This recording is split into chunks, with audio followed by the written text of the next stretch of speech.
खबर इस वक्त ये है कि महुआ मोइत्रा की संसद की सदस्यता रद्द हो गई है। ये बड़ी खबर इस वक्त आपको हम बता रहे हैं। संसद की सदस्यता रद्द हो चुकी है महुआ मोइत्रा की, यानी एथिक्स कमेटी की रिपोर्ट जो आज लोकसभा में पेश की गई थी उसे मंजूर कर लिया गया है और ये बड़ी खबर इस वक्त आपको हम बता रहे हैं। हालांकि ये पहले से ही अंदेशा था, जिस तरह से आज रिपोर्ट पेश की गई और निशिकांत दुबे ने जो आरोप इसके जरिए लगाए थे, जो ये इस रिपोर्ट में बातें मेंशन की गई थी, बयान मेंशन किए गए थे, उसी के बाद इस पूरी रिपोर्ट को मंजूरी एक तरह से मिलते हुए ये बड़ा एक्शन महुआ मोइत्रा के खिलाफ लिया गया है।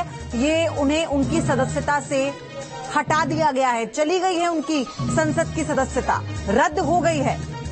विकास चंद्रा जुड़ चुके हैं हमारे साथ। विकास, इसी का अंदेशा था और ये बड़ा कदम, ये फैसला लिया गया।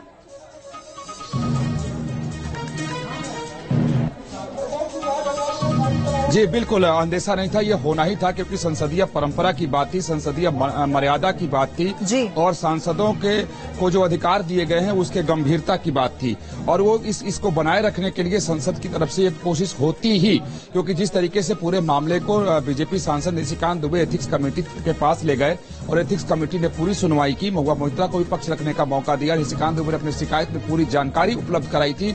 उसके बाद एथिक्स कमेटी ने जो अपनी रिपोर्ट दी और आज सदन के पटल पे आया तो उससे साफ था, पहले ये साफ था कि महुआ मोइत्रा की सदस्यता जाएगी ही, क्योंकि जो उन्होंने किया था वो एक सांसद को मिलने वाले विशेषाधिकार का वहां पर दुरुपयोग हुआ था, जिसकी इजाजत कभी भी संसद नहीं दे सकता है। हाँ। तो संसदीय परंपरा बनी रहे, उसकी मर्यादा बनी रहे। इसके पहले भी सांसदों, कई सांसदों, क्योंकि इससे पहले उन्होंने अभी जो आज बयानबाजी की थी वो भी हमने दिखाया था।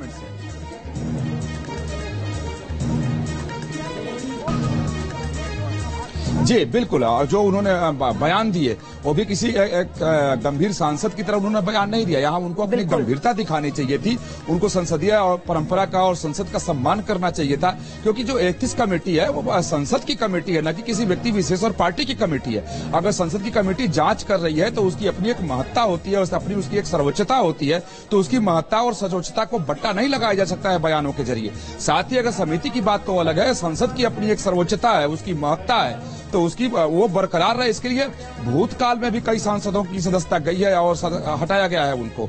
तो जो रिपोर्ट में जिस तरीके से रिकमेंडेशन था, जिन तथ्यों को उठाया गया था, उससे साफ था कि महुआ मोइत्रा की सदस्यता नहीं बचनी है, वो भूतपूर्व सांसद 2024 के पहले ही हो जाएंगी, तो वो हो गया। उनके पास क्या विकल्प बचता है?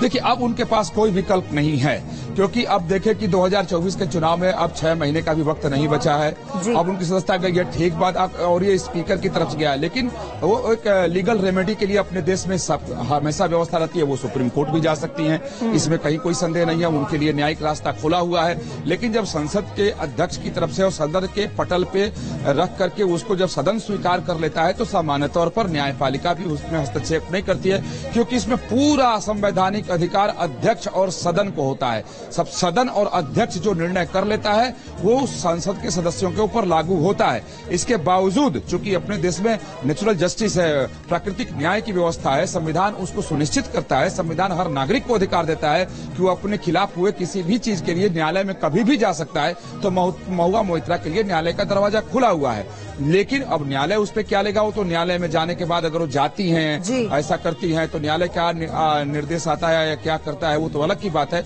लेकिन संसद में जो कार्रवाई होनी थी वो संसद की कार्रवाई हो चुकी है, अब वो सांसद नहीं रही। बिल्कुल, बहुत बहुत धन्यवाद आपका।